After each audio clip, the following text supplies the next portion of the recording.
The spectrum autism की talk to the expert series में आप सभी का स्वागत है। नमस्कार, मेरा नाम शिवाली है और हम ऑटिज्म पे कुछ और बात और चर्चा करेंगे आज। जैसा कि आप सभी जानते हैं, ऑटिज्म अपनी तरह का एक अनोखा डिसऑर्डर है जिसमें एक बच्चे की शारीरिक, मानसिक, बौद्धिक और सामाजिक विकास और उन्नति में बाधा आती है और इसका स्पेक्ट्रम काफी वाइड है, बहुत विस्तृत है।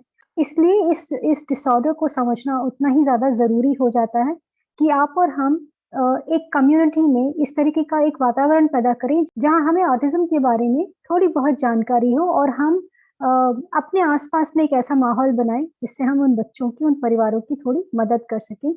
द स्पेक्ट्रम ऑटिज्म एक अपनी तरह की एक पहल है जहां हम कोशिश ये करते हैं कि समाज में ऑटिज्म के आसपास जो भी भ्रांतियां हैं उनको दूर किया जाए और थोड़ी अवेयरनेस, थोड़ी जागरूकता, थोड़ी संवेदना हम लोगों में बना सकें। इसी प्रयास में आज की एक कड़ी है जहां talk to the expert series में हम आपको कुछ एक्सपर्ट से मिलवाते हैं और आज की इस कड़ी में हमारे साथ जुड़ रही हैं नीता टिप्टिस जी। नीता जी फिलाडेल्फिया यूएस में पिछले 27 साल से ऑक्यूपेशनल थेरेपिस्ट की तरह काम कर रही हैं, जहां वो बच्चों, parents, teachers, day cares, occupational therapist और स्टूडेंट्स जो ऑक्यूपेशनल थेरेपी पढ़ रहे हैं उन सभी को अपना ज्ञान, अपनी इंसाइट्स शेयर करती हैं। ऑक्यूपेशनल थेरेपिस्ट बनने की उनकी जो ये यात्रा है, इसकी शुरुआत जीएस मेडिकल कॉलेज मुंबई से हुई और जहां उन्होंने ऑक्यूपेशनल थेरेपी में ग्रेजुएशन किया। आज वो बहुत से पेरेंट्स के को हेल्प कर रही हैं थेरेपीज में। बच्चों को, उनकी जो लर्निंग डिसेबिलिटीज या डिसऑर्डर वाले बच्चे हैं उनकी थेरेपीज में उन्हें हेल्प करती हैं। और आज हमारे साथ हमारी स्पेक्ट्रम ऑटिज्म की कोर टीम के साथ वो हमें ऑटिज्म में क्या कौन सी थेरेपीज हैं जो यूज की जा सकती हैं, घर पर क्या हम ऐसा कुछ माहौल बना सकते हैं, कुछ ऐसी चीजें इस्तेमाल कर सकते हैं जिससे ऑटिस्टिक बच्चों की कुछ हेल्प हो सके और हमें एज अ कम्युनिटी क्या ध्यान रखना चाहिए, इस सभी के बारे में थोड़ी जानकारी आइए मिलते हैं नीता जी से और दी स्पेक्ट्रम ऑटिज्म की टीम से। तो चलिए शुरुआत करते हैं आज की इस चर्चा की। So welcome Nita to talk to the expert series the spectrum autism group में आपका बहुत बहुत स्वागत है। एंड हमारे साथ हमारी पूरी कोर टीम है और नीता हमें फिलाडेल्फिया से ज्वाइन करी है जो एक ऑक्यूपेशनल थेरेपिस्ट है। तो welcome Nita. Well, thank you, Shivali. Thank you very much, for मुझे opportunity देने के लिए to be able to speak to the team and to everybody. मेरी आशा है कि इस talk से मैं autism awareness increase करूं और आपके questions answer कर सकूं। जी। सो नीता, हम लोग, जैसा आप जानते हैं कि द स्पेक्ट्रम ऑटिज्म एक सपोर्ट ग्रुप है जो ऑटिज्म के अराउंड अवेयरनेस क्रिएट करने के लिए हमने क्रिएट किया और यहाँ पे जो कोर टीम है, this is essentially all these people are social media influencers and they are here for the cause, to support the cause. All of them are expert in their own genre that they write and they are very warm and sensitive hearts and souls. So with their introduction done, I would want to understand from you that from Mumbai GSM Medical College, say where you are today, how did this journey start and how did you pick up occupational therapy as your career? So मैं बॉम्बे की हूँ और मेरी 12th grade के बाद मैंने occupational therapy लिया course और वो डिग्री पाने के बाद मैं यूएस आ गई।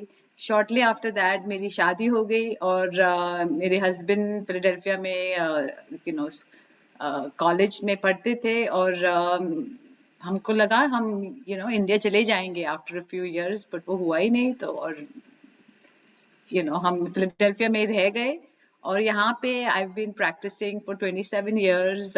Last I would say 15-20 years से तो मैं schools में काम कर रही हूँ, kids with special needs. So just the love for working in this field and especially for the kids, it just grew stronger and stronger and I found my passion and my love. So that's how my journey started and just ended up in Philadelphia. Cool, wonderful. So autism and occupational therapy, हमको थोड़ा बहुत कुछ पता है और थोड़ा बहुत हम और जानना चाहते हैं आज कि ऑटिज्म में पहले तो ये कि स्पेक्ट्रम क्यों कहते हैं इसे, ऑटिज्म क्या है और इसे स्पेक्ट्रम क्यों कहते हैं? So autism actually it is the spectrum का मतलब actually is sort of like an umbrella. you know. Spectrum is जो definition है उसका, जो medical और scientific definition spectrum का है कि it is a neurological condition जिसमें it's a childhood, you know, it's a developmental disability, और it is primarily, you know, हम तीन चार चीजें देखते हैं उनमें. there is a typical, इनमें जो communication disorder होता है, उनको social expression या participation का disorder है, और वी ऑल्सो सी जो रेपिटिशन और रिपीटेड बिहेवियर्स हैं. तो जो स्पेक्ट्रम है it is like an umbrella, और हर एक जो बच्चा है उसको हर एक लेवल के यू नो पार्टिसिपेशन में प्रॉब्लम होती हैं. So it's a different levels of which it is. So that's why it's called an umbrella और अ स्पेक्ट्रम डिसऑर्डर. और जब हम बात करते हैं थेरेपीज की, तो इज इट, क्या ये सिर्फ ऑक्यूपेशनल थेरेपी, स्पीच थेरेपी, या उसके अलावा भी और कैटेगरी ऑफ थेरेपीज होता है इसमें? बहुत सारी थेरेपीज हैं जिससे आपको ऑटिज्म में इम्प्रूव, बच्चों को इम्प्रूवमेंट होगा. Occupational therapy is one of the very you know good therapies that really helps in बच्चों को. But along with that you know speech therapy, physical therapy, behaviour therapies, बहुत सारी थेरेपीज हैं, you know learning support है जो ये बच्चों को हेल्प करती हैं. जी जी. Okay, so I'll read out the question there.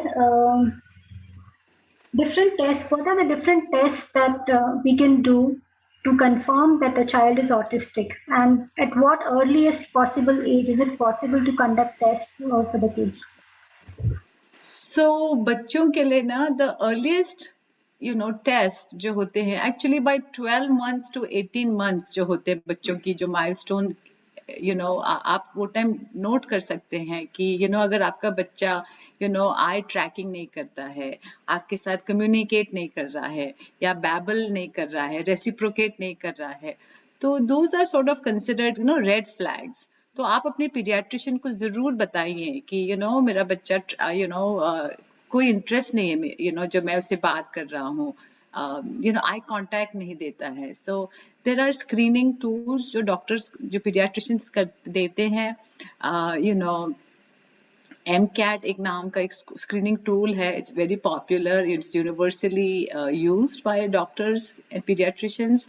तो वो स्क्रीनिंग टूल से पता चलता है कि बच्चे को सर्टेन यू नो प्रॉब्लम्स हैं. यूएस में एक टेस्ट है ADOS, वो it's like gold standards, but इसका उसका इक्विवेलेंट इंडिया में भी है, तो वो भी टेस्ट यूज करते हैं. बट द ट्रिक इज कि यू नो अर्ली इंटरवेंशन जरूर, अगर आपको लगता है कि आपके बच्चे में यू नो थोड़े भी ये सिम्टम्स हैं, आप अपने पीडियाट्रिशियन से जरूर कंसल्ट कीजिए और you know try to get the treatment right away. So what you're saying is अगर हमारे बच्चे ने एक एज स्पेसिफिक माइलस्टोन मिस किया है, या वो उसमें the child is not reaching that age specific milestone, that should be the first red flag or the alert for a parent to check with the pediatrician कि कहीं कुछ कोई issue तो नहीं है. Not really, not regular milestones, but it's a combination of different things, you know. Mainly अगर वो eye contact नहीं दे रहा है, वो track नहीं करता है, वो babble नहीं करता है, मतलब अगर आपने बोला मम्मा और वो मम वो भी नहीं बोलता है, या उसको कोई इंटरेस्ट नहीं है, यू नो आप उसको देख रहे हैं, आप उससे स्माइल कर रहे हैं और वो रेसिप्रोकेट मतलब वो वापस नहीं कर रहा है, या उसको यू नो एक ही जगह पे देखता है, you know you will know as a mom, you know, कि आपका बच्चा आपकी तरफ देख नहीं रहा है, he is not able to express anything, you know, socially ऐसे withdrawn जैसे लगता है. Those are all signs, you know, सिर्फ एक माइलस्टोन से नहीं, it's as I said it's an umbrella, you know. दो तीन चीजें होंगी जो ट्रिगर होंगी और उससे आपको लगेगा, तो आप जरूर दिखाइए. आपके पीडियाट्रिशियन आपको यू नो हेल्प करेगा बताने के लिए कि you know these are signs for you know maybe कुछ ऑटिज्म का फीचर्स होंगे इनमें. एक्चुअली मुझे ये पूछना था कि हम प्रेगनेंसी में, जैसे Down syndrome is also due to some chromosomal thing, तो we do this double marker test या ट्रिपल मार्कर टेस्ट जो हम लोग करते हैं. Autism is congenital, it is not acquired करके जो कंसेप्शन है, तो उसके लिए क्या ये डबल मार्कर टेस्ट या ट्रिपल मार्कर टेस्ट के थ्रू पता चलता है क्या कि the child can be you know subject to this kind of learning disability और you no? So there is not enough studies right now to show for sure कि कि blood there is no कि genetic testing ahead of time से पता चलता है it's not a genetic disorder, it's a mutation, right? It's a mutation condition that happens. So it's sort of जैसे वो chromosome combine होता है as a fetus तब ये हो जाता है. So it is not easy to predict it कि हमारा बच्चा ऑटिस्टिक निकलने वाला है compared to Down syndrome या कुछ किसी और condition के लिए. Okay. Now, how can you differentiate between speech delay and autism, doctor? So speech delay और ऑटिज्म में डिफरेंस क्या है कि स्पीच डिले में अगर बच्चे को बोलना नहीं आता है अगर स्लोली वो रेप्लिकेट कर सक रहा है या स्लोली तो वो it's a definite speech delay. लेकिन ऑटिज्म में भी स्पीच प्रॉब्लम्स होते हैं लेकिन अलोंग विद द स्पीच उनके पास दूसरे भी प्रॉब्लम्स हैं जैसे कि वो कॉपी नहीं कर सकता, इमिटेट नहीं कर सकता है या आपको ट्रैक नहीं कर सकता है. आप उसको बोल रहे हैं कोई वर्ड बोलने जैसे कैट तो वो आपकी तरफ देख ही नहीं रहा है, वो कुछ और तरफ देख रहा है, concentrate नहीं कर पा रहा है so those are definitely more triggers or sort of gives you कि वो autism है, really not a speech delay है. Yeah, thank you. Sure. There is a question on twice exceptional. So can you tell us what is twice exceptional? So twice exceptional, we call them the 2 E's. 2 E's यानी कि इस बच्चे को एक exceptionally gifted है और दूसरे area में उसको disability है. तो lot of times we see that in kids कि उनको they will excel in one area और एक एरिया में बड़ी डिफिकल्टी होती है जैसे कि ऑटिस्टिक बच्चे को numbers, they are very good with numbers, वो नंबर्स कैलकुलेट कर सकते हैं, उनको they remember dates, they remember calculate कर सकते हैं 43 multiplied by 26, they able to do that. लेकिन उनको अगर हम बोलें कि आप ये पैराग्राफ रीड करो और इसके ऊपर कुछ लिखो उनको समझ में नहीं आ रहा है वो क्या पढ़ रहे हैं, जो रिटन टेक्स्ट है और इसका इंफॉर्मेशन क्या है so they can that's why it's called double exceptional यानी कि एक एरिया में सुपरसीड कर रहे हैं और दूसरे एरिया में उनको डिसेबिलिटी है. Doctor, there is something called as stimming and scrolling. ये क्या होता है doctor? So stimming is nothing but a stimulating behavior. Okay. मतलब ऑटिज्म में इट इज़ वेरी कॉमन, ये बच्चे वो करते हैं, it's a stimulating behaviour because it is sort of it gives them a pleasure और it gives them a relief and sometimes it is done when they are nervous या when they are excited या when they are bored. Actually हम सब करते हैं stimming stimming is a behaviour that we use. For example हम अपने बालों को ऐसे ट्रोल करते हैं, कभी कुछ सोच रहे हैं, या हम पेन के साथ क्लिक करते हैं अपनी पेन को, या करते हैं आगे पीछे बैठते हैं कुछ जब भी हम रॉकिंग चेयर पे बैठते हैं, राइट. बट ये जो बिहेवियर हमारी स्टिमिंग बिहेवियर है वो सोशली एक्सेप्टेबल है बिकॉज वो हम करते हैं जब हम रॉकिंग जैसे बैक एंड फोर्थ करते हैं अपने आप को कंफर्ट करने के लिए. लेकिन ये बच्चे करते हैं अगर कंट्रोल के बाहर करते हैं या सोशली अनएक्सेप्टेबल है, राइट. अगर वो अपने हाथ ऐसे फ्लैप कर रहे हैं या अपने हाथ ऐसे ऐसे ऐसे ऐसे ऐसे कर रहे हैं कॉन्स्टेंटली, राइट, या अपने लिप्स को स्मैक करते हैं, तो वो सोशली अनएक्सेप्टेबल होगा क्योंकि you don't do that in the thing in a regular world, right. If it is done subtly it's okay but ये बच्चे कंट्रोल नहीं कर सकते हैं, they cannot control it. और दूसरा था scrolling. Scrolling is nothing but a language error. तो जैसे कि अगर हम बच्चे को सिखा रहे हैं कि कि ये एक पिक्चर है जैसे कि बॉल की, राइट, और हम उसको बोलते हैं कि व्हाट इज दिस, तो उसको सिखाया हुआ है कि ये 3 पिक्चर्स हैं बैट, बॉल और कैप, और वो बोल नहीं पा रहा है क्या ये बॉल है, तो he will say cap, cat. तो वो लैंग्वेज एरर है, वो उसके निकलता नहीं है मुंह से, इवेंचुअली निकलता है but it takes him multiple attempts before the right answer comes out. So that is called scrolling. That is called a language error. मुझे ये पूछना था कि there are many myths around, बहुत सारी गलतफहमियां है कि अगर मेरा बच्चा नॉर्मल है एंड वो अगर किसी ऑटिस्टिक या स्पेशल नीड्स के बच्चे के साथ अगर पढ़ेगा और उसके साथ खेलने भी जाएगा तो he will get those what they call bad habits और a certain kind of stimulation और समथिंग लाइक दैट। तो ऐसा मतलब ये जो मिथ्स है, अगर हमको इनको बर्स्ट करना है तो what can we do to burst such myths? एक तो ये जो है मिथ कि हमारे बच्चे को वो बैड बिहेवियर मिल जाएगी या वो कुछ और सीख जाएगा, it is absolutely wrong. In fact हमारा बच्चा विल लर्न एम्पैथी, सबसे ज्यादा इम्पोर्टेंस है। they will learn how to be sympathetic and empathetic actually towards these kids. तो वो myth तो absolutely हम लोगों को निकालनी चाहिए। मिसकंसेप्शन एक है हमारे, हमने पहले फर्स्ट है ना वो पेरेंट्स को और वो बच्चों को सपोर्ट देना है। We have to give them the hope, we have to give them the support, we have to give acceptance. हम उन पेरेंट्स को अगर वो सपोर्ट दे देंगे कि व्हाट, ये होप कि there are interventions, there are treatments जिससे आपका बच्चा नॉर्मल लाइफ लीड कर सकता है। सो व्हाट अगर उसके पास थोड़े प्रॉब्लम्स है, हम सबके पास प्रॉब्लम्स है, we learn to live with it. तो वो और हम इन बच्चों को इंक्लूड करें हर चीज के लिए अपने साथ। वो फैमिलीज को एक्सेप्ट, उनको अच्छा लगेगा कि हमारा बच्चा भी इंक्लूड होता है। That is the big thing.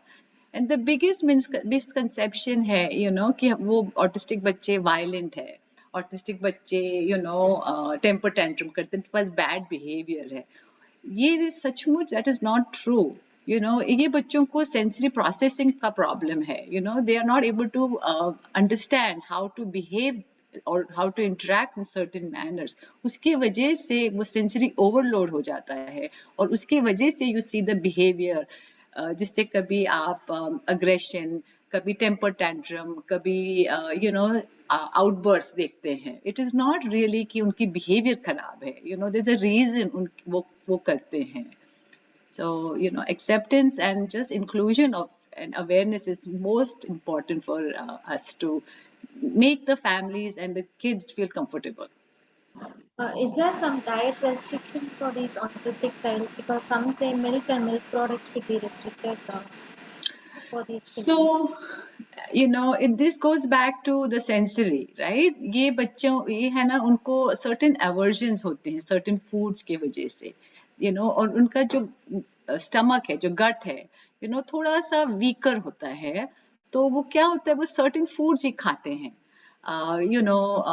Mostly plane bland food, जैसे प्लेन चावल, प्लेन दाल, बड़ा प्लेन सॉफ्टर फूड्स खाना चाहते हैं। इनको ना वैरायटी नहीं खा पाते हैं for sensory reasons. Rubbery food जैसे चिकन हुआ या milk, it is very difficult for them to sometimes digest the milk because उनका जो गट है वो वीक है। और जो मिल्क में जो प्रोटीन होता है, जो सीजन जो प्रोटीन होता है, वो कंप्लीटली ब्रेक नहीं होता है। तो उसकी वजह से भी जो गट में अब्जॉर्ब नहीं होता है, तो उसकी वजह से उनको इरिटेशन, जिससे डायरिया, कॉन्स्टिपेशन या हार्ट बर्न होता है। तो उसकी वजह से वो मिल्क समटाइम्स डाइजेस्ट नहीं कर पाते हैं। Same thing with gluten, lot of times अभी हम देखते हैं कि बच्चे डेयरी फ्री और ग्लूटेन फ्री प्रेफर करते हैं बिकॉज उनकी जो गट है उनके, it is easy for them to absorb that thing. But like everybody, इन बच्चों को भी encourage करना चाहिए to eat a variety of food with different textures again, slowly, because maybe वो डाइजेस्ट या टॉलरेट नहीं कर पाते हैं regular variety of food with that's why. Ma'am मुझे एक शंका, एक्चुअली 2-3 डाउट्स है, लेकिन मैं कोशिश करती हूँ कि एक क्वेश्चन में उनको ढालूं। एज एन एमेचर, अगर मैं एज अ पेरेंट एक डॉक्टर के पास जाती हूँ और मुझे बताया जाता है कि मेरा बच्चा स्पेक्ट्रम में है, तो मुझे स्पेक्ट्रम का कुछ पता नहीं है, ना मुझे पता है कि स्पेक्ट्रम में डिफरेंट लैटरल्स होते हैं या लेयर्स होते हैं। तो कहीं ना कहीं पेरेंट्स को ये पता है कि स्पेक्ट्रम आउटर स्पेक्ट्रम में रहने का या इनर स्पेक्ट्रम में रहने का, अगर is there different places to be on the spectrum, या being on the spectrum itself means that the child is bracketed as being autistic. ये पहला प्रश्न है। दूसरा इज लाइक, जब हमें बताया जाता है कि बच्चा ऑटिस्टिक है, तो जो टर्म एएसडी है, इस एएसडी और ऑटिज्म में डिफरेंस क्या है? डस एएसडी इन्वॉल्व ऑटिज्म? बिकॉज कहीं ना कहीं दो तीन जन को मैं जानती हूँ जिनके बच्चों को कैटेगराइज किया गया है एज हैविंग एस्पर्जर सिंड्रोम, लेकिन उसमें भी there is a thin line of difference, जिसमें वो जो उनका जो निदान है, जो डायग्नोसिस दैट इज देयर, तो वो काफी वेग रहता है। तो all this is quite confusing for a parent जिसको बिल्कुल इन सब चीजों का पता नहीं है। वैसे बोलते हैं अम्ब्रेला टर्म है, लेकिन what is an umbrella term? Spectrum क्या है? स्पेक्ट्रम में डिफरेंट लेयर्स होते हैं क्या? कहीं जो बच्चा आउटर स्पेक्ट्रम में है उसका निदान, उसका प्रोग्नोसिस अच्छा होता है क्या? जो बच्चा इनर में है उसका कैसा होता है? तो these are the certain doubts, जो मैं पूछना चाहती थी। Sure sure. सो पहले ना एक क्लासिफिकेशन जो होती थी ना ऑटिज्म की या स्पेक्ट्रम की, वो अलग थी। पहले उनको बोलते थे कि हाई लेवल ऑटिज्म और low level autism. High level यानी कि they are closer to the normal curve, normal people, right. Low functioning यानी कि they are on a lower level, they are more towards the lower level, right. तो higher level में बोलते थे, अभी they have changed the term to autism level 1, 2 and 3. 1 is sort of more the high functioning, right? तो high functioning यानी कि उनको थोड़ा ही हेल्प चाहिए। They may be able to talk, they may be able to hear and speak with you, but they may not have उनको थोड़ी सी help चाहिए। जैसे उनको एग्जीक्यूटिव फंक्शनिंग की डिफिकल्टी होती है, जैसे कि प्लानिंग, टाइम मैनेजमेंट, उनको थोड़ी सोशल क्यूज की जरूरत पड़ती है to be able to get things done. तो थोड़ा सा हेल्प चाहिए उनको, थोड़ी ट्रेनिंग चाहिए। that is the level 1. Level 2 is somebody, वो बच्चा जिसको थोड़ा सा हेल्प, ज्यादा हेल्प चाहिए स्कूल में। उसको मैथ में डिफिकल्टी है या राइटिंग में डिफिकल्टी है, तो उसको ज्यादा हेल्प चाहिए उसमें। उसको सोशल स्किल्स जरूरी है। पहले बच्चे को शायद इतना नहीं लगेगा हेल्प पढ़ाई में, लेकिन उसको प्लानिंग और टाइम मैनेजमेंट, वो सब चीजों में लगेगा हेल्प। सेकंड को पढ़ाई में भी चाहिए और सोशल स्किल्स में है। जो थर्ड लेवल है वो शायद ही इज नॉन वर्बल, या बहुत ही लो उसके लैंग्वेज स्किल्स हैं, तो उसको नॉन वर्बल, उसको डिफरेंट लेवल्स ऑफ ABA या VB मैपिंग, डिफरेंट प्रोग्राम्स है, उनको वो सिखाना होगा। तो उनको मतलब स्कूल में भी सपोर्ट चाहिए, उनको सोशल स्किल्स भी लगेंगे, उनको बहुत इंटेंस सपोर्ट लगेगा। सो एज साइकोलॉजिस्ट जो टेस्टिंग करते हैं, या डॉक्टर जो टेस्टिंग करते हैं, they can figure out with a test कि कौन से लेवल पे बच्चा है, और जिस तरीके जो लेवल पे है उस तरीके से उसको हेल्प चाहिए। लेवल 1 बच्चे को इतना हेल्प नहीं लगेगा जितना लेवल 2 को लगेगा, और लेवल 3 को सबसे ज्यादा हेल्प लगेगा। as far as Asperger's, it's more of a high functioning autism, उनको slightly, sometimes थोड़े social cues या सोशल स्किल्स की ट्रेनिंग लगेगी, या थोड़ा सा हेल्प लगेगा, but on the whole they are able to hold a job and have normal school education, just light help लगेगा, दैट्स ऑल। तो जिस तरीके से आपका जो लेवल है आपकी डायग्नोसिस पे, दे विल फिगर आउट आप कौन से लेवल पे हैं, उस तरीके से आपको इंटरवेंशन और सपोर्ट्स मिलना चाहिए। I hope I was able to answer your question, Lavanya. Ma'am of course perfectly ma'am, लेकिन एक लास्ट चीज पूछना था। श्योर। तो जो बच्चा स्पेक्ट्रम में है, जो लेवल पे है, तो उस लेवल से हर एक बच्चा जो स्पेक्ट्रम में आ जाता है उसके लिए बिहेवियरल थेरेपी या ऑक्यूपेशनल थेरेपी अनिवार्य है, लेकिन जो बाकी का जो सेंसरी थेरेपी है, वाइब्रेशनल थेरेपी है, म्यूजिक थेरेपी है, तो वो चीजों को आई थिंक एक एक सिम्टम के हिसाब से थेरेपीज बनते हैं कि कोई कोई करेक्ट थेरेपीज अनिवार्य बनते जाते हैं, मतलब वो इम्पोर्टेंट होता है।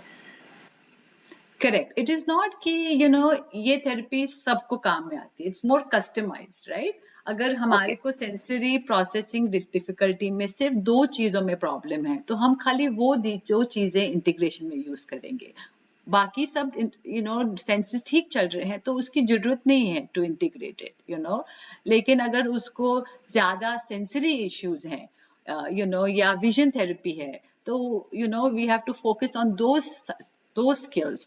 अगर बच्चे को सोशल स्किल्स एंड सेंसरी है then we have to customize the session towards focusing on वो treatment so it's sort of customized to what is needed for the child, and that can happen in level 1 2 or 3 and it can change कि अगर आपको level 2 में आपने देखा कि उसको initial years में बहुत सेंसरी की इंटीग्रेशन की जरूरत थी, बट थेरेपी के बाद और ट्रेनिंग के बाद आपका ब्रेन डेवलप हो चुका है और वो सब थोड़े चीज सेंसरी थिंग्स आप इंटीग्रेट कर चुके हैं, फिर इतना हेल्प नहीं लगेगा उनको सेंसरी के लिए they may only need help with some learning या कुछ और सपोर्ट लगेगा उसको। So it's fluid and it can change depending on the need, इसीलिए जो ट्रीटमेंट और थेरेपी है वो बहुत जरूरी है।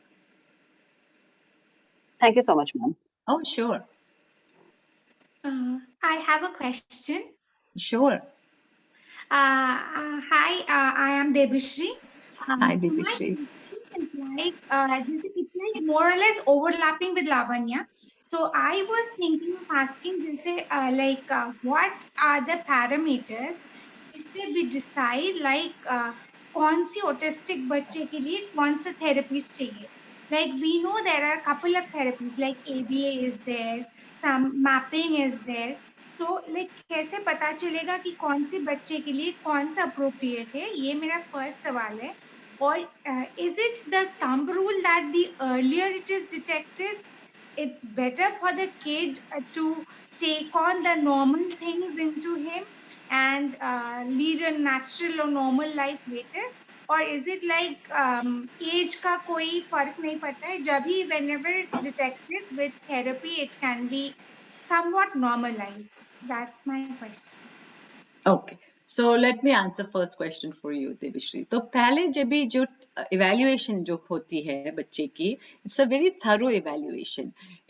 सो द साइकोलॉजिस्ट जो है यहाँ they will do the testing and से इस बच्चे को ये सब चीजें की जरूरत है, तो उनको प्रॉब्लम हो रही है, जो स्क्रीनिंग टूल है उस पर पता चलेगा और उस स्क्रीनिंग टूल के बाद पता चलेगा तो साइकोलॉजिस्ट टेस्टिंग करेगा, ऑक्यूपेशनल थेरेपिस्ट टेस्टिंग करेंगे, स्पीच थेरेपिस्ट टेस्टिंग करेंगे। और जो हमारी टेस्टिंग है it's a very thorough testing.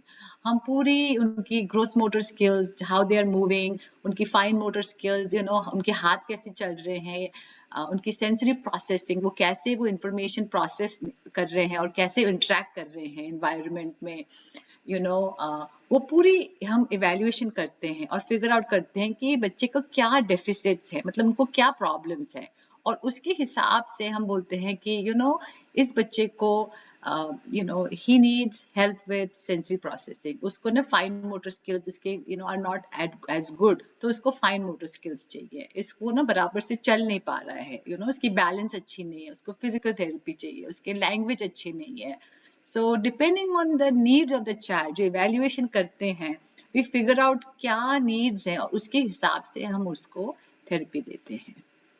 And as far as getting it early, definitely, just like अपने हमारे को कोई भी condition हो, अगर हमारे को पता चले starting में हमारे को कोई condition है और right away हम treatment लें, तो हमारा prognosis better होता है, इसका मतलब नहीं कि it goes away, we just learn how to cope with it, just like diabetes। अगर आपको डायबिटीज अगर जल्दी से पता चल गया तो आपको पता चलता है कि आपको अपने कैलोरीज वॉच करने हैं, आपको अपना एक्सरसाइज करना है, it doesn't go away, you learn to live with it. Same thing with autism, अगर पता चल रहा है कि स्टार्टिंग में बच्चे को है, यू फिगर आउट क्या ट्रीटमेंट दे सकते हैं, so that the symptoms can be sort of कम हो सकते हैं, and you can learn to live with it and try to live a more and more normal life like everybody else. Sure. Hello ma'am, I am Anamika, I am from Ahmedabad. Hi, मैं ये Anamika. जानना चाहती हूँ कि ऐसा क्यों है कि ऑटिज्म वर्ड सुन के पेरेंट्स इतना डर जाते हैं, जब अगर वो ठीक हो सकता है लेकिन कोप अप, तो फिर ऐसा क्यों है कि पेरेंट्स के दिमाग में एकदम लगता है जैसे वो जैसे ऑटिज्म वर्ड कहीं आ जाता है तो बहुत डर जाते हैं कि कैसे होगा, क्या होगा। Right. It's just awareness, and just that denial. तो पहले हम जब सुनते हैं कि हमारा बच्चा ऑटिस्टिक है, हम फर्स्ट थिंग डिनाइल पे होते हैं कि डर जाते हैं, oh my God, मेरे बच्चे को क्या हो गया. It is just, it's like a shocker, right? And I think just not knowing कि क्या supports है, क्या और, hope है कि there are, there is intervention, यानी कि देयर इज ट्रीटमेंट्स जिससे बच्चा आप उसको इम्प्रूव कर सकते हैं. There is no cure for it, but there is improvement and they can try to live a normal life. तो जितना आप एक्सेप्ट करें और देयर इज सपोर्ट दे वो पेरेंट्स को, awareness they, I think it will be easier उनके लिए to digest the fact कि उनका बच्चा ऑटिस्टिक है. मैम इसी के साथ एक क्वेश्चन रिलेटेड है हाँ कि हाँ. एक तो ये भी हो सकता है मैम कि वो इसीलिए भी डर जाते हैं, it's very costly, the treatment is very costly, it goes on for years and years may be. तो उस चीज से कुछ कोप अप करने के लिए ऐसा कुछ है कि we can they can keep some aids in home, like some low cost aids, या फिर कुछ ऐसे टॉयज हों जिससे वो खुद कुछ कर सके अपने बच्चों के लिए, या फिर कोई भी ऐसा मोड जो थोड़ा डेफिनेटली एक्चुअली लॉट्स जो घर पे जो बहुत सारी एक्टिविटीज हैं जो बच्चे कर सकते हैं. जरूरी नहीं है कि आपको कोई स्पेशलाइज्ड टॉयज खरीदने के हैं. जो घर के सिंपल टॉयज या घर के एक्टिविटीज जो हैं घर में करने के लिए जैसे एक कप से दूसरे कप में पोर करना, चीजें सॉर्ट आउट करना, कपड़े फोल्ड करना, रोटी बनाना, आटा बनाना, छोटी छोटी चीजें, ये सब एक्टिविटीज हैं. हॉपस्कॉच खेलना, साइमन सेज खेलना, ये सब गेम्स और एक्टिविटीज जो हम सॉर्ट ऑफ अंडररेटेड हैं. बहुत ही हेल्पफुल होती है वो पेरेंट्स जो बच्चों के लिए वो कर सकते हैं. There are lots of things वो कर सकते हैं. बीड स्ट्रिंगिंग, छोटी छोटी बीड लगा के नेकलेस बना के फ्लावर्स के साथ करना, उनसे डिफरेंट टेक्सचर्स को हाथ लगाने से भी उनके फाइन मोटर स्किल्स, उनके प्ले स्किल्स जरूर इम्प्रूव होते हैं. सो I understand कि it is a long term commitment, it's a long term therapy, but अगर आप अपने therapist से काम वर्क कर ले, वो आपको डिफरेंट आइडियाज दे सकते हैं कि आप घर पे ये ट्राई कीजिए, फिर आप आइए वापस. तो हम भी जब बच्चों को यहाँ पे थेरेपी देते हैं, हम बच्चों को हमेशा पेरेंट्स को होम प्रोग्राम, होम आइडियाज देते हैं कि आप घर पे ये ट्राई कीजिए. You don't have to go and बाहर से हमेशा कोई नई टॉय खरीदनी. Try something at home and see. Wonderful. I think this applies to any kid in the house, whether it's a special child with ability disorder or anything. It applies to everybody, even the grown-ups and the elderly aging parents. If they're also given small tasks where the brain is getting active, it is picking up some new learning. So it is good for anybody and everybody to do some work randomly also. COVID has given us this luxury of picking up skills and become more skillful now. Right. So I just wanted to ask a question on this part only. When it comes to therapy, हम सभी लोग तो therapy afford नहीं कर पाते, और जैसे जैसे अवेयरनेस बढ़ रही है, आयरॉनिकली वैसे वैसे थेरेपीज का कॉस्ट प्राइसिंग भी बढ़ता जा रहा है, बिकॉज अब अवेयरनेस है और ज़्यादा से ज़्यादा डिमांड है, तो I think that demand supply equation works there also. सो ऐसा हम लोग घर में, जैसे आपने कुछ एग्जाम्पल्स बताए कि जो छोटे छोटे काम हम घर में बच्चों को सिखा सकते हैं जिससे उनकी fine and gross motor skills develop होती हैं, कुछ और ऐसा है जो कम्युनिटी लेवल पे हम कर सकते हो उन बच्चों के लिए? क्योंकि एक चीज़ तो है घर के अंदर जहाँ सोशल स्किल या सोशल एबिलिटीज़ इतना डेवलप नहीं है और वहाँ उस बच्चे को एक्सपोजर चाहिए, that he needs to interact with some people in his limited circle. तो क्या ऐसा कुछ है जो हम घर में भी कर सकें, और अगर बच्चा 4 फैमिलीज के साथ फ्रेंडली है, जो उसके इनर सर्कल में है, तो हम कुछ ऐसी एक्टिविटीज कर सकते हैं उसके साथ, सो दैट उसका लर्निंग थोड़ा सा इनहैंस हो and he or she gets stimulated and is picking up that skill. Sure, जैसे घर के बाहर you are saying right Shivali, तो घर के बाहर अगर उनके पास कोई फैमिली फ्रेंड्स है या मासी है, मामा है, उनके घर में जाके कोई ग्रुप प्रोजेक्ट कर सकते हैं, जैसे कि कुछ प्लांट करना है, कोई फ्लावर्स लगाने हैं, या कुछ गार्डन साफ करना है, या एनीथिंग, कहीं मंदिर में जाके कुछ वॉलंटियरिंग कुछ करना है, नेकलेस भगवान का जो हार होता है फ्लावर्स का वो बनाना है, या मंदिर में कोई क्लीनिंग करनी है छोटा सा, कोई भी ग्रुप प्रोजेक्ट जिसमें आप इंक्लूड कर सकते हैं बच्चे को किसी और फैमिली मेंबर्स के साथ या उनके बच्चों के साथ, उनकी सोशल इंटरेक्शन भी इंक्रीज होगी, उनको और उनको लगेगा कि कुछ मीनिंगफुली आप कुछ एक्टिविटी कर रहे हैं, it can be anything, it could be like cleaning out कोई रूम या कोई कॉमन एरिया क्लीन अप कर सकते हैं, So can we make a list of things which are risk free and जो करने से बच्चे को भी एक ये feeling of I could contribute, I was as productive as somebody else. So I would make this appeal to all my beautiful content writers here, that this is one opportunity, this is one way in which we can create a list of things that the child can do at home, depending upon, like Neeta was very kind enough to share in details on emotional level पे बच्चा affect है, social, physical या psychological level पे affect हो रहा है, तो based upon these अगर हम छोटे छोटी activities या एक things to do जो हम कर सकते हैं, आप घर में क्या कर सकते हैं या हम बाहर क्या कर सकते हैं, वो बनाएं और शेयर करें, तो शायद अवेयरनेस ज़्यादा है. What do you say, Neeta? That's a great idea, जैसे कोई फेस्टिवल अगर आ रहा है, जैसे दिवाली आ रही है, या कोई दिए बनाने हैं या पेंट करने हैं दिए को, कार्ड बनाना है या कोई डेकोरेशन आइटम बनाना है, बच्चों को इंक्लूड कीजिए, साथ में बैठ के वो कुछ बनाएं, या कोई तोरण बनाना है, things like that. I think बच्चों को भी लगेगा कि वो कुछ कर रहे हैं और दूसरे बच्चों के साथ खेल रहे हैं, उनको मीनिंगफुल लगेगा, besides just helping out with cleaning up या कुछ कुछ क्राफ्ट, कोई गेम्स इंक्लूड कीजिए, उनको बहुत अच्छा लगेगा.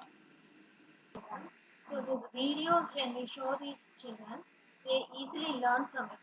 But it stops us from communicating to them. So how do we balance showing them the videos and actually teaching them? So ये बच्चे ना lot of times they are visual learners too, right? कि हम अगर उनको बोल दें कि today we are going to study about cat, उनको समझ में नहीं आएगा इनिशियली. अगर आप पिक्चर डालें कैट का और हम उनको वो वीडियोस दिखाएं और फिर हम वीडियो के स्टॉप करें, वो पॉज करें हर फ्यू सेकंड्स और फिर पूछें उनसे, ओके वो आपने क्या देखा वीडियो में, वो बच्चा क्या कर रहा था, आप बताओ, अगर वो नहीं बता सकते हैं तो आप बोलिए कि ओ मैंने देखा कि वो बच्चा बॉल के पीछे भाग रहा था, तो आप उनको पूछो बच्चे को आपने क्या देखा, फिर वो बोलेगा बॉल के पीछे भाग रहा था, या वर्ड बोल देगा सिर्फ बॉल, तो मैंने ग्रेट जॉब, फिर आप वीडियो को थोड़ा आगे बढ़ाइए, तो अलोंग विद विजुअल आप ऑडियो भी बोलिए, आप बोलिए भी, तो that's how it will help with the learning. And just repetition और वो same video over and over दिखा दीजिए, so it doesn't impact their learning, it will enhance their learning actually. It's just आप visual भी दिखाइए और audio भी बोलिए और repeat कीजिए, और ये ये बच्चों को ना they need a lot of repetition and उनकी learning थोड़ी different होती है normal बच्चों से, so repetition and just be patient and give them time to process and to say the information to you. ये नहीं कि हमने पूछा और उनको तुरंत आंसर देंगे, उनको थोड़ा टाइम लगता है कभी समझने को और बोलने को. Yeah, doctor. I just wanted to ask, now that we are working towards awareness, तो क्या myths और misconceptions हम लोगों को पता होना चाहिए? So एक तो है the biggest misconception जो है कि लोगों को लगता है कि ऑटिज्म एक नई कंडीशन है. It is not a new condition. It's been there for years and years. It's just that awareness और acceptance अभी ज्यादा है. People are more aware, so इसीलिए हम treatment दे सकते हैं. So it's been there for a long time. The other thing is, लोगों को लगता है कि autism is a mental disorder. It's not a mental disorder. It's a condition. It's a neurological condition. इनमें they have a condition.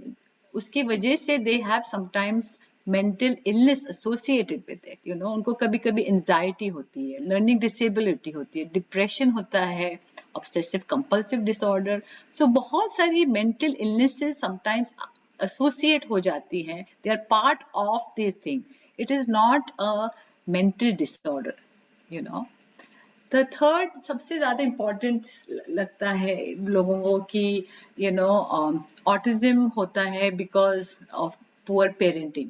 कि अगर जिसकी mom के पास cold या sympathy या love नहीं है या बहुत ही busy है, उसका बच्चा ऑटिस्टिक होता है. ऐसे नहीं होता है. इट इज जस्ट समथिंग जो जीन में म्यूटेशन हुआ है, उसकी वजह से हुआ है. ये बच्चों को सोशल कम्युनिकेशन का प्रॉब्लम है, उसके वजह से. तो मॉम्स को गिल्टी नहीं फील होना चाहिए कि मेरे वजह से मेरा बच्चा ऑटिस्टिक निकला है.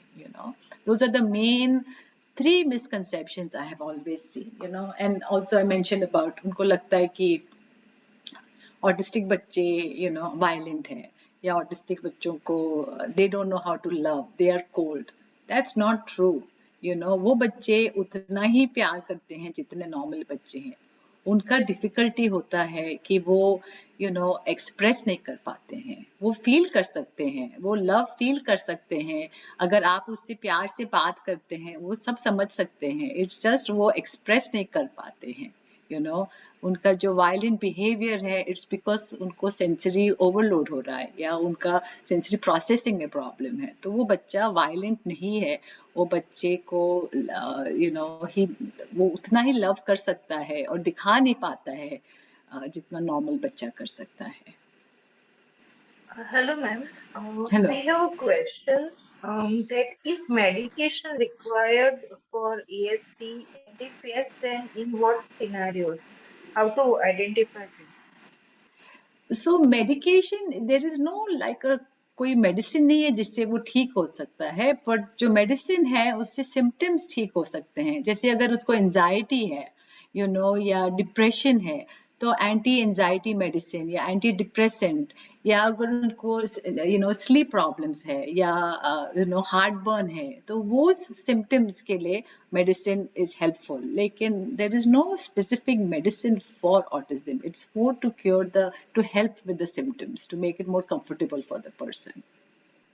Okay, so I have a question that Sarita wants to ask, and she's asking, can a child who's hyperactive and has attention deficit be autistic? The question follows, are there any special treatment for the same? So ADHD जिसको बोलते हैं, right, hyperactivity, is also sometimes associated with autism. It's autism. ADHD में क्या होता है कि जो brain है, they are firing at multiple times, right? They are not able to calm the nervous system, the brain. उसकी वजह से बच्चा एक तरह बैठ नहीं सकता है, इधर भाग रहा है, उधर भाग रहा है, और उसका mind is racing very fast. तो उसकी वजह से उसको he is not able to concentrate. So there are medications sometimes are given to help with calming of the brain, ताकि बच्चा थोड़ा relax होके बात करे. But that is not the only treatment for it. Along with that, there is also हम sensory activities देते हैं, recommend करते हैं कि बच्चे को आप कहीं भागने के लिए थोड़ा जंपिंग जैक्स कीजिए, एक्सरसाइज कीजिए, ताकि वो बच्चा थोड़ा उनका फिजिकल एनर्जी थोड़ा एक्सपेल या निकल जाए, ताकि उसकी ब्रेन थोड़ी काम हो जाए, ताकि वो कॉन्सेंट्रेट करे. सॉर्ट ऑफ इक्विवेलेंट टू जब हम एक्सरसाइज करते हैं, राइट, हमारी हार्ट रेट जाती है, इंक्रीज होती है, हम तो उससे हम रिलैक्स हो जाते हैं, we are more calm and then more we are focused to do the work. तो it's the same principle of basically हम अपने ब्रेन को कैसे काम कर सकें, यू नो. एक्चुअली मुझे ये पूछना था कि हमने जैसे स्टेप्स आपने बताए हैं कि पहले अर्ली डायग्नोसिस, उसके बाद सिम्टम्स, उसके बाद जैसे मैंने काफी सारे पेरेंट्स को देखा है, कोई कोई जन जो मेथड ऑफ अप्रोच होता है किसी किसी का, कोई कोई न्यूरो सर्जन के पास जाते हैं, कोई कोई साइकियाट्रिस्ट के पास जाते हैं. Of course occupational therapy is indispensable, लेकिन इन सब ये सब होने के बाद जनरली हम अगर कोई चीज से डायग्नोसिस हमारा कुछ डायग्नोसिस होता है, तो हम हमेशा पूछते हैं कि घर आने के बाद ऐसा कोई फैक्टर्स है, रिस्क, जिसके चलते या जिसके उपस्थित होने पर हम डॉक्टर के पास तुरंत भागे. Are there any symptoms? Are there any risk factors that might want us to go back or visit the doctor as urgently as possible? कोई हानिकारक environment जिससे बच्चा ज्यादा सेंसरी ओवरलोड हो, कोई टिक इन द बॉक्स सिम्टम्स जिसके चलते हमें तुरंत डॉक्टर के पास डॉक्टर या ऑक्यूपेशनल थेरेपिस्ट को कांटेक्ट करना पड़े. सो इन चीजों के बारे में मुझे पूछना था, बिकॉज ये भी पेरेंट्स के मन में एक शंका रहती है कि मैं कब जाऊं, कोई जरूरत पड़ सकती है, या is my child doing okay, क्या ये एक रेड ट्रिगर है, यू नो. सो जब आप इनिशियल इवैल्यूएशन के लिए जाते हैं, यू नो, आपको थेरेपिस्ट बताता है कि आपको ये बच्चे को ये प्रॉब्लम है, और आपको बोलता है कि आप यहाँ ट्रीटमेंट के लिए आइए, घर पे ये सब चीजें ट्राई कीजिए, और फिर वो एक सॉर्ट ऑफ एक गोल रेडी रखते हैं कि इन महीनों, इन 6 months में आपका बच्चा ये कर पाएगा. लेकिन अगर आपको लग रहा है कि आप ये जो आप ट्राई कर रहे हैं और उससे आपके बच्चे को कोई इम्प्रूवमेंट नहीं है, in fact it is getting worse, symptoms increase हो रहे हैं, कॉन्टैक्ट देम अगेन एंड से व्हाट, मेरे बच्चे को ये ट्रीटमेंट नहीं हो रहा है, एंड आप ट्रूली आप सब ट्राई कीजिए जो उन्होंने आपको बताया हुआ है, और उससे अगर नहीं हो रहा है, इंक्रीज सिम्टम्स इंक्रीज हो रहे हैं, आप वापस पूछिए डॉक्टर से कि what is wrong, why is it not working. Sometimes कोई sensory जो टेक्निक ट्राई की हुई है वो शायद is not working for their brain, they have to train it and do it a different way. So there are lots of tricks to the trade, as therapists, as we have lots of tools जो हम try कर सकते हैं. अगर ये नहीं तो चलो वो ट्राई करते हैं, फिर हम मॉनिटर करते हैं, और देखते हैं कि वो प्रोग्रेस हो रहा है बच्चा कि नहीं हो रहा है. अगर नहीं हो रहा है तो we have to figure it out. But हम यहाँ पे डेटा रखते हैं कि ये किया, एक जर्नल रखते हैं कि हमने आज ये ट्राई किया, इससे हमारा ये हुआ. जैसे हम फूड जर्नल रखते हैं वैसे ही कि हमने आज ये, और जब तक आप वो ट्राई लिखे नहीं और ट्राई नहीं करेंगे, आपको पता नहीं चलेगा कि ये इफेक्टिव है कि नहीं इफेक्टिव है. तो इसी के चलते जैसे अगर ऐसे कोई सिम्टम्स आए या वो काम नहीं कर रहा है, तो आपके मुताबिक पेरेंट उनको क्या न्यूरो सर्जन के पास जाना चाहिए, या साइकियाट्रिस्ट के पास जाना चाहिए, या ऑक्यूपेशनल थेरेपिस्ट के पास आई जाना चाहिए? थिंक अगर वो ऑक्यूपेशनल थेरेपी के सेशंस ले रहे हैं तो just I think just go back to the occupational therapist and see. अगर सिम्टम्स हैं मोर टुवर्ड्स मेंटल इलनेस, जैसे उसको नींद नहीं आ रही है, या बहुत ही डिप्रेस्ड है, या उसको ऑब्सेसिव सिम्टम्स हैं, जैसे कि हर टाइम उसको हाथ धोना है, या हर टाइम उसको हर चीज टच करनी है, so then they may need some medical help more than just occupational therapy as a treatment approach. You have to figure out अगर वो depressed है और वो खा ही नहीं रहा है, it's not just sensory, मतलब उसको कोई चीज में interest नहीं है, तो definitely उसको depression है. You have to figure out कि क्या कर सकते हैं उस depression के लिए, तो it just has to be case by case basis. Thank you, ma'am. Thank you so much. Sure. Okay, so there's one more question, and the question is a premature delivery one of the reasons for neurological disorder? So it is very common in for preemies, उनको some kind of developmental delays होता है, क्योंकि जब बच्चा प्रीमी होता है वो 27 weeks तक होता है, राइट? सो द लास्ट जो few months है ऑफ योर प्रेगनेंसी, हमारा ब्रेन सबसे ज्यादा उस वक्त डेवलप होता है, राइट? तो अगर जब बच्चा प्रीमी पैदा होता है तो पूरे जो ब्रेन के कनेक्शंस और जो फंक्शंस हैं वो पूरे डेवलप नहीं होते हैं। उसकी वजह से हम काफी टाइम देखते हैं कि जो बच्चा जो प्रीमी होता है उसको डेवलपमेंटल डिलेज होते हैं, उनके माइलस्टोन डिले होते हैं। और एंड ऑल्सो ऑटिज्म, काफी बच्चे भी वी हैव सीन कि प्रीमी बच्चे भी काफी टाइम ऑटिस्टिक होते हैं, या उनके पास कैरेक्टरिस्टिक्स ऑफ द स्पेक्ट्रम है, so it is common because neurologically उनकी ब्रेन पूरी डेवलप नहीं हो चुकी है outside, out because they already been born. So for the audience, let me read the question out. Okay. Neeta ma'am, in your 27 years of practice and working so closely with kids and parents as an occupational therapist, what are the skills that you have seen improving in kids over the years? Asking this as a parent and on behalf of those parents who have no idea of what autism is and are they overwhelmed by so much of information available on Google. So yeah, good questions. So yes, the information is overwhelming, on Google, but it is great that it is at least available. तो in my career मैंने सबसे ज़्यादा improvement देखा है बच्चों का जो है इस सेंसरी प्रोसेसिंग। मैंने बहुत इम्प्रूवमेंट देखा है बच्चों को जिन्होंने अर्ली इंटरवेंशन में या थ्रू द इयर्स उनको अगर सेंसरी जो इंटीग्रेशन थेरेपी प्रोवाइड की है, उससे वजह से वो नॉर्मल अपने सेंसेस प्रोसेस कर सकते हैं और they can sort of learn to experience and cope with life more successfully. Another improvement मैंने देखा है उनके gross motor and fine motor skills में, क्योंकि अगर बच्चे को ग्रोस मोटर स्किल्स नहीं है, जैसे कि सिंपल थिंग्स लाइक जैसे बॉल नहीं कैच कर पाता है या बैठ नहीं सकता है आधा पौने घंटा चेयर पे, वो कैसे स्कूल अटेंड कर पाएगा अगर वो बैठ नहीं सकता है, उसको अटेंशन नहीं है, स्किल्स नहीं है।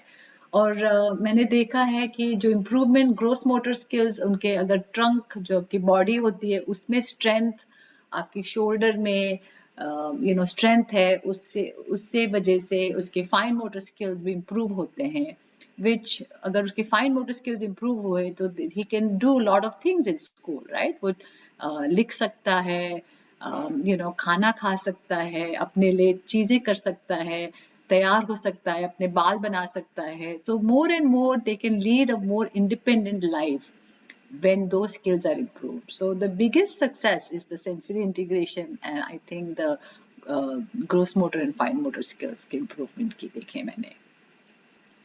जी, thank you so much. Number of boys affected with autism more than girls. Why is the question?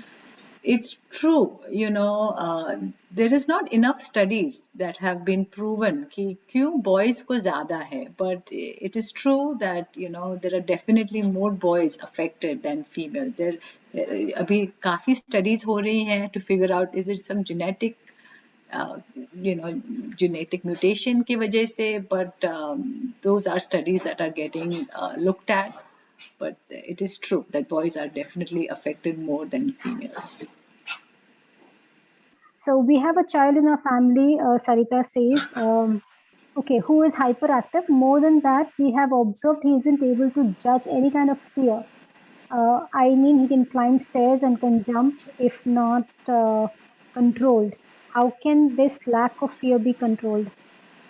So this child probably has ADHD, जिसको impulse control नहीं होता है, right? वो judgment call नहीं होता है, they don't understand कि staircase से jump करें या table से jump करें तो they can get hurt, उनके सर पे चोट लग जाएगी या हाथ पे fracture हो जाएगा या कुछ भी हो सकता है।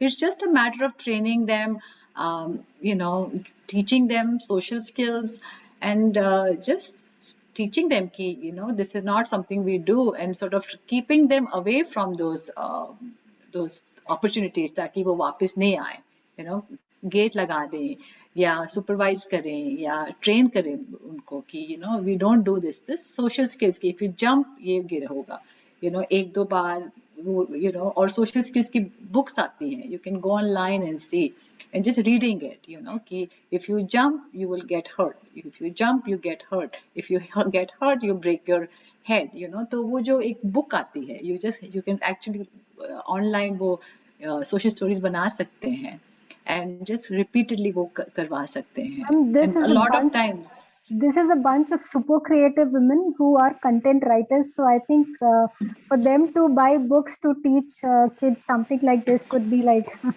so they are quite capable and everybody is so creative here.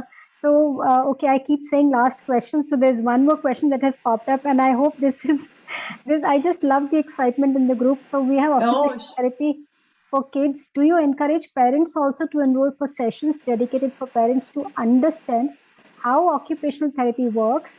That would give them better picture and clarity. Question from Sushma. So definitely, parents को जरूर इंक्लूड कीजिए, ताकि वो देखें हम क्या करते हैं बच्चों के साथ, ताकि वो घर पे ट्राई कर सकते हैं वो. लेकिन समटाइम्स मैंने देखा है कि समटाइम्स बच्चे act differently, with parents around, तो वो शायद पूरे कोऑपरेट नहीं करें, थेरेपिस्ट के साथ. बट लॉट ऑफ टाइम्स पहले फर्स्ट 2 सेशंस के लिए इट्स गुड अगर पेरेंट्स आए और देखें हम क्या कर रहे हैं, और आफ्टर द सेशन आप अगर बच्चा कोऑपरेट नहीं करता है तो आप अपने पेरेंट को बताइए कि आपने क्या किया है, और फिर डिफरेंट टेक्निक्स बताइए उनको, ताकि वो घर पे ट्राई कर सकें. But parent involvement and buy-in from the parent is very very important, ताकि वो कैरी ओवर हो जाए घर पे, और वो टेक्निक्स और वो कर सकते हैं घर पे भी, on a daily basis. Yeah. So any last word for the parents, because they are the ones who are taking all the toll and they are the ones who decided to stay put with the child and they are there to support.